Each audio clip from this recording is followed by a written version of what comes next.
Ce que l'on sait, ce qui est sûr, c'est que cet homme de 40 ans, d'origine algérienne, est né à Nancy, qu'il était depuis 2 ou 3 ans ici à Bruxelles. Et pour le reste, ce que l'on sait, c'est qu'on a retrouvé chez lui un véritable arsenal d'armes. Alors, on a voulu l'intercepter pour des faits qu'on en a qualifiés qui pouvaient être répréhensibles.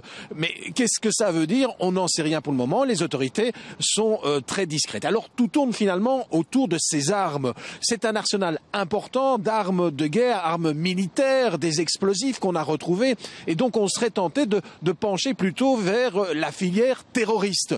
Oui, mais voilà, d'un autre côté, on dit que l'homme ne serait pas lié directement à une filière. C'était peut-être un électron libre. Est-ce qu'il préparait quelque chose tout seul?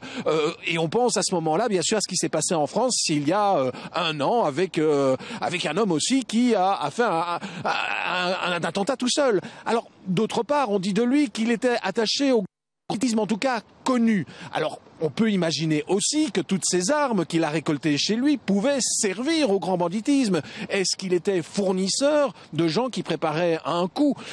On n'a pas encore de réponse à cela. En tout cas, ce qui est certain, c'est qu'on aura une réponse beaucoup plus claire quand on saura quelle était la destination de ces armes.